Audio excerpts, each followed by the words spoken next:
మొదట మీరు మీ యొక్క గూగుల్ క్రోమ్ సెర్చ్ బాక్స్లోకి వెళ్ళి Andhra bank net banking login అని మీరు టైప్ చేయండి. సో నేను ఇక్కడ Andhra bank net banking login అని టైప్ చేస్తాను.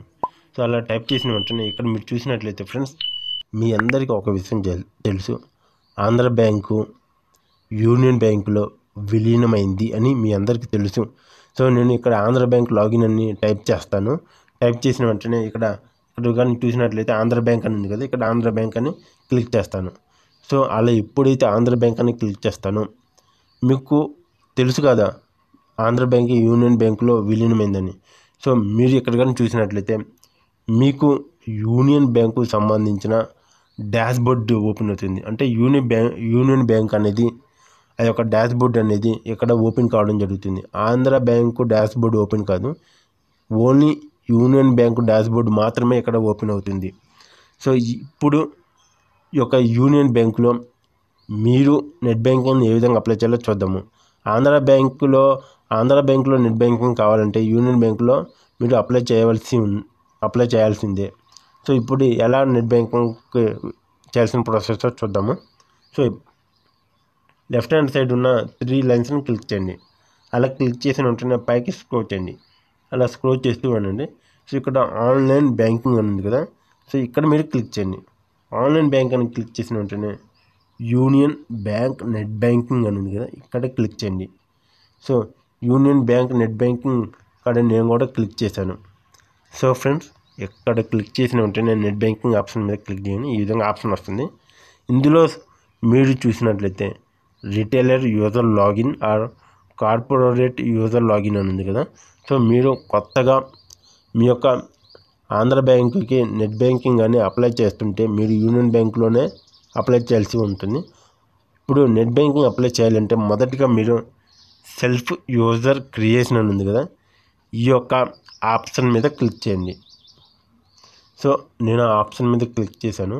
నాకు డాష్ బోర్డ్ ఓపెన్ అవుతుంది, నా యొక్క డీటెయిల్స్ ఫిల్ చేసే డాష్ బోర్డు. సో దానికి సంబంధించిన ఇంటర్నెట్ బ్యాంకింగ్ లాగిన్ అని ఉంది. So all your banking from single secure login అని ఉంది. సో ఇక్కడ మీరు చూడండి friends, select only registration mode అని ఉంది. సో ఫ్రెండ్స్, ఇక్కడ ఒక చిన్న విషయం మీరు గమనించాలి. ఏంటిదంటే ఫస్ట్ సర్కిల్ కానీ క్లిక్ చేస్తే మీరు with login are transaction facility, మీకు మొదటి ఆప్షన్ కానీ క్లిక్ చేస్తే మీ యొక్క నెట్ బ్యాంకింగ్లో లాగిన్ అయ్యి మీరు అమౌంట్ని వేరే వాళ్ళకి ట్రాన్సాక్షన్ చేసే ఫెసిలిటీ మీకు ప్రొవైడ్ చేస్తారు. సో అదే మీరు సెకండ్ ఆప్షన్ కానీ క్లిక్ చేస్తే ఓన్లీ వ్యూ ఓన్లీ, అంటే మీరు మీ యొక్క నెట్ బ్యాంకింగ్ సంబంధించి ఆ యొక్క డాష్ బోర్డు ఓపెన్ అయ్యి జస్ట్ ఎంత అమౌంట్ ఉంది ఏంటి చెక్ చేసుకోవడానికే కానీ మీ యొక్క నెట్ బ్యాంకింగ్లో నుంచి వేరే వాళ్ళకి అమౌంట్ పంపడానికి వీలు కాదు. సో నెట్ బ్యాంకింగ్ అందరూ ఎందుకు యూజ్ చేస్తారంటే వాళ్ళ అమౌంట్ని చెక్ చేసుకుంటారు అండ్ మళ్ళీ వాళ్ళ యొక్క నెట్ బ్యాంకింగ్లో నుంచి వేరే వాళ్ళకి అమౌంట్ ట్రాన్స్ఫర్ చేస్తారు. సో అందుకని నేను ఫస్ట్ ఆప్షన్ని సెలెక్ట్ చేసుకుంటాను. ఫస్ట్ ఆప్షన్ని సెలెక్ట్ చేసుకుని కింద ఉన్న కంటిన్యూ ఆప్షన్ని క్లిక్ చేయాలి. సో నేను కంటిన్యూ ఆప్షన్ మీద క్లిక్ చేశాను. సో అలా క్లిక్ చేసిన వెంటనే ఇక్కడ మీరు చూడండి సెల్ఫ్ యూజర్ క్రియేషన్ అని ఉంది. సో ఇక్కడ కిందకి స్క్రోల్ చేయండి. ఇక్కడ మీ యొక్క అకౌంట్ నెంబరు, మీ యొక్క ఏదైతే అకౌంట్ నెంబర్ ఉందో ఆ యొక్క అకౌంట్ నెంబర్ ఈ యొక్క బాక్స్లో ఎంటర్ చేయండి. అక్కడ బాక్స్లో ఎంటర్ చేసిన వెంటనే ఇక్కడ డేట్ ఆఫ్ బర్త్ ఉంటుంది. Date of birth, date, month, year వచ్చే విధంగా ఎంటర్ చేయండి. ఒకవేళ మీ డేట్ ఆఫ్ బర్త్ తెలియకపోతే పాన్ నెంబర్ అని ఎంటర్ చేయండి. రెండిట్లో ఏదో ఒకటి ఎంటర్ చేసినా ఏం కాదు, ఏదో ఒకటి మాత్రం ఎంటర్ చేయాలి. ఓకేనా. తర్వాత ఇక్కడ what is the result of 1+1 అని ఉంది కదా. సో ఇక్కడ 1+1 అంటే 2. సో ఆ యొక్క 2ని వెరిఫికేషన్ కోడ్ బాక్స్లో మీరు ఎంటర్ చేయాలి. అలా ఎంటర్ చేసిన వెంటనే కంటిన్యూ ఆప్షన్ మీద క్లిక్ చేయాలి. ఇప్పుడు నేను కూడా అన్నీ ఎంటర్ చేసి మీకు చూపిస్తాను. సో మీరు కంటిన్యూ ఆప్షన్ మీద క్లిక్ చేసిన వెంటనే మీకు మరొక పేజ్ అనేది ఇలా ఓపెన్ కావడం జరుగుతుంది. ఇలా ఓపెన్ అయిన వెంటనే సో ఫ్రెండ్స్, ఇక్కడ చూసినట్లయితే ATM card number. So ATM card number అంటే 16 అంకెల నెంబర్ ఉంటుంది. ఆ 16 అంకెల నెంబర్ని మీరు ఒక ఏటీఎం కార్డు నెంబర్లో ఎంటర్ చేయాలి. అలానే మీ యొక్క ఏటీఎం పిన్ ఏదైతే ఉంటుందో ఆ యొక్క పిన్ని కూడా కింద బాక్స్లో ఎంటర్ చేయాలి. తర్వాత ఫ్రెండ్స్ ఇక్కడ చూసినట్లయితే మీ అకౌంట్ పాస్బుక్ ఉంటుంది కదా, ఆ యొక్క అకౌంట్ పాస్బుక్లో ట్రాన్సాక్షన్ అమౌంట్, సో మీరు చివరిగా ఎంత అమౌంట్ ట్రాన్సాక్షన్ చేశారో ఆ యొక్క అమౌంట్ని ఆ బాక్స్లో వేయాలి.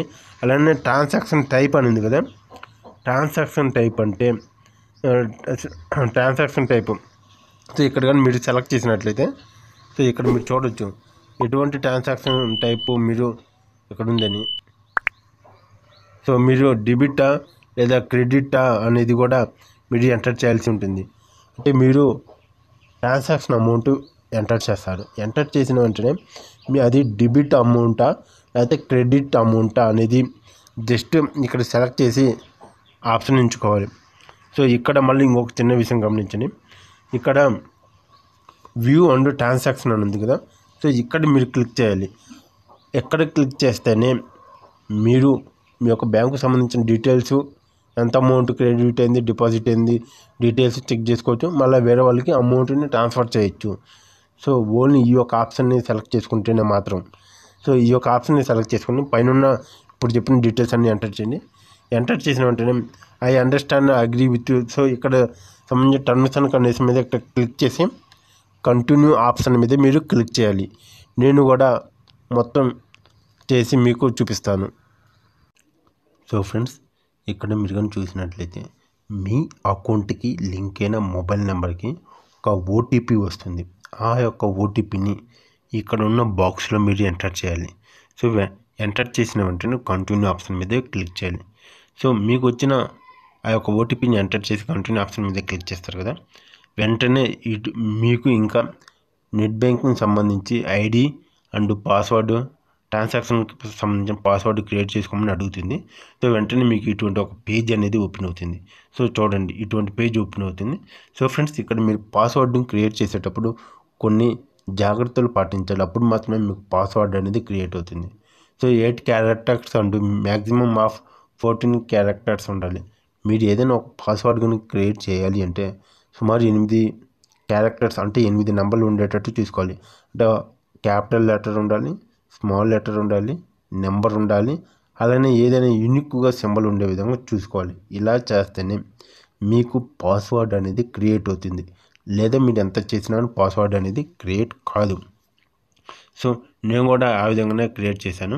సో ఇక్కడ మీరు ఎప్పుడైతే మీ యొక్క ఓటీపీ ఎంటర్ చేసిన వెంటనే మీకు ఆటోమేటిక్గా మీ యొక్క యూజర్ ఐడి అనేది మీకు ఆటోమేటిక్గా ఆ యొక్క యూనియన్ బ్యాంక్ వాళ్ళే మీ యొక్క యూజర్ ఐడి అనేది ప్రొవైడ్ చేయడం జరుగుతుంది.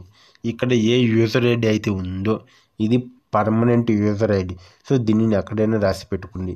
సో ఇప్పుడు తర్వాత మీరు ఇంకా మీ యొక్క సైన్ ఇన్ పాస్వర్డ్ని మీరు క్రియేట్ చేసుకోవాలి. ఇక్కడ మీరు క్రియేట్ చేసుకుంది కూడా మీ యొక్క పర్మనెంట్ పాస్వర్డ్.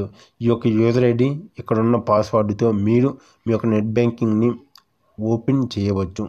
సో ఫ్రెండ్స్ ఇందాక నేను చెప్పినట్టుగా ఇక్కడ పాస్వర్డ్ ఎంటర్ చేయాలంటే క్యాపిటల్ ఉండాలి, స్మాల్ ఉండాలి, నెంబర్ ఉండాలి, ఏదైనా యూనిక్గా సింబల్ ఉండే విధంగా @ ఇలాగా ఏదైనా ఒక సింబల్ ఉండే విధంగా మీరు ఎంటర్ చేయండి. సో 8 క్యారెక్టర్స్ కంపల్సరీ ఉండాలి. సో పైన ఎంటర్ చేసిన ఈ యొక్క పాస్వర్డ్ని కింద కూడా ఎంటర్ చేయాలి. So friends user ID, password, ఈ యొక్క సైన్ ఇన్ పాస్వర్డ్ అయిపోయింది. అలా అయిపోయిన వెంటనే ఇక్కడ బాక్స్లో రైట్ మార్క్ ఇవ్వాలి. సో అయిపోయింది కాబట్టి. సో ఫ్రెండ్స్ ఇక్కడ కింద కూడా ట్రాన్సాక్షన్ పాస్వర్డ్ అని అడుగుతుంది. సో పైనేమో సైన్ ఇన్ పాస్వర్డ్ అడిగింది, కిందేమో ట్రాన్సాక్షన్ పాస్వర్డ్ అడిగింది. సో అంటే ట్రాన్సాక్షన్ పాస్వర్డ్ అంటే మీరు మీ యొక్క యూనియన్ బ్యాంక్ నెట్ బ్యాంకింగ్లోకి యూజర్ ఐడి పైనించిన పాస్వర్డ్తో లాగిన్ అవుతారు. లాగిన్ అయిన వెంటనే ఎవరికైనా డబ్బులు కానీ పంపించాలి అంటే మీకు ట్రాన్సాక్షన్ పాస్వర్డ్ అడుగుతుంది. సో ఆ ట్రాన్సాక్షన్ పాస్వర్డ్ ఎంటర్ చేస్తేనే మీరు మీ యొక్క నెట్ బ్యాంకింగ్ ద్వారా ఎవరికైనా కానీ అమౌంట్ పంపవచ్చు. లేదా ఈ ట్రాన్సాక్షన్ పాస్వర్డ్ లేకపోతే అమౌంట్ పంపడానికి వీలు ఉండదు. సో ఈ ట్రాన్సాక్షన్ పాస్వర్డ్ అందుకోసం యూజ్ చేస్తారు. ఇక్కడ ట్రాన్సాక్షన్ పాస్వర్డ్ కూడా క్యాపిటల్ ఉండాలి, స్మాల్ ఉండాలి, మళ్ళీ నెంబర్ ఉండాలి, ఏదైనా 8 క్యారెక్టర్స్ ఉండే విధంగా మీకు ఒక గట్టి స్ట్రాంగ్ అయిన పాస్వర్డ్ని క్రియేట్ చేసుకోండి. సో పైన ఎంటర్ చేసిన పాస్వర్డ్ని కింద కూడా ఎంటర్ చేయాలి. సో మీకు ఈ విధంగా సైన్ ఇన్ పాస్వర్డ్ అయిపోయింది, ఇక్కడ ట్రాన్సాక్షన్ పాస్వర్డ్ అయిపోయింది. సో ఎమ్మటిని continue right hand side continue option కనిపిస్తుంది, దాని మీద మీరు క్లిక్ చేయండి. సో ఫ్రెండ్స్, మీరు కంటిన్యూ ఆప్షన్ మీద క్లిక్ చేసిన వెంటనే మీకు ఇటువంటి ఒక పేజ్ అనేది వస్తుంది. సో ఇందులో ఏమని ఉంటుందంటే, the password is changed successfully. మీరు క్రియేట్ చేసిన పాస్వర్డ్ సక్సెస్ఫుల్గా చేంజ్ అయిందని అర్థం. So the password is set successfully. User ID అలా అంటే ఇక్కడ మీ యూజర్ ఐడి ఉంటుంది, మీ యొక్క పాస్వర్డ్ని మీరు సక్సెస్ఫుల్గా క్రియేట్ చేశారు అని ఇక్కడ రావడం జరిగింది.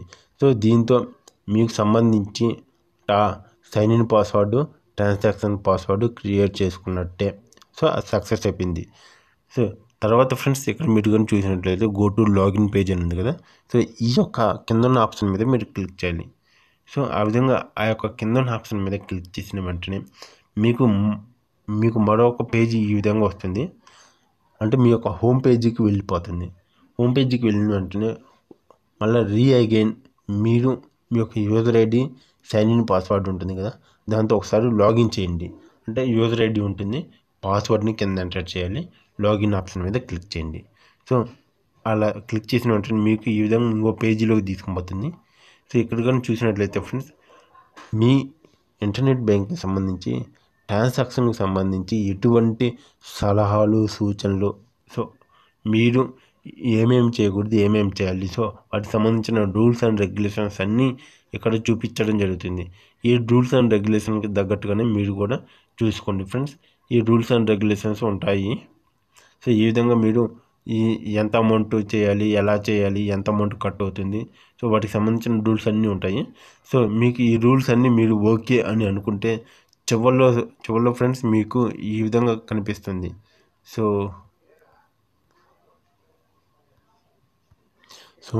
మీకు చివర అగ్రి అని ఉంటుంది.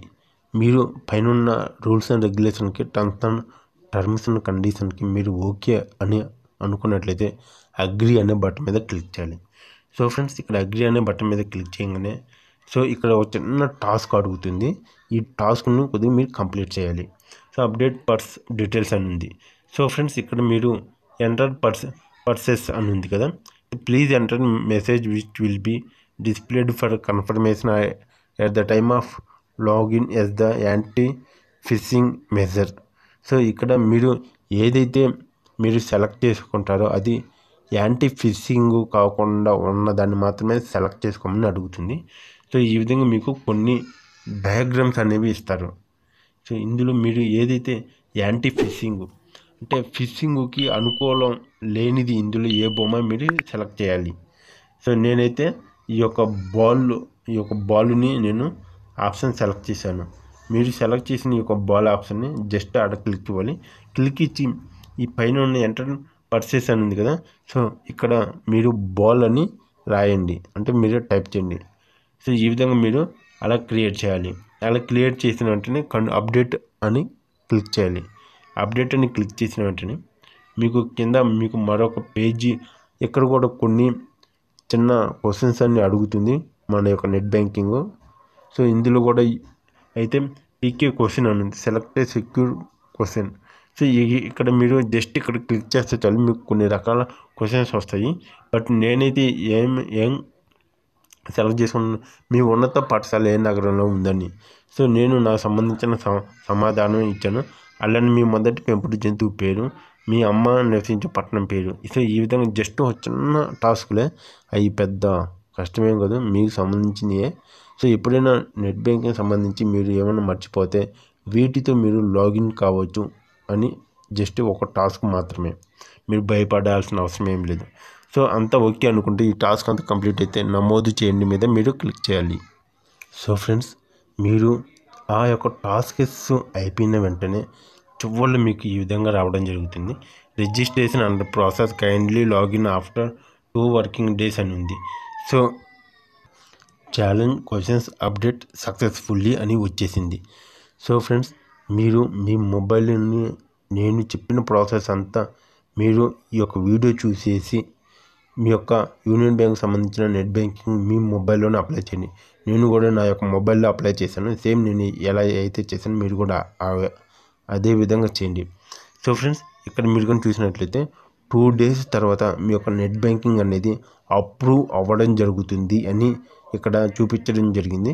సో 2 days తర్వాత మీ యొక్క నెట్ బ్యాంకింగ్ అనేది అప్రూవ్ అయిపోతుంది. సో ఫ్రెండ్స్, ఇలాంటి మంచి వీడియో నేను మీకు ఇంకా చేయాలంటే ప్లీజ్ నా ఛానల్ని సబ్స్క్రైబ్ చేయండి.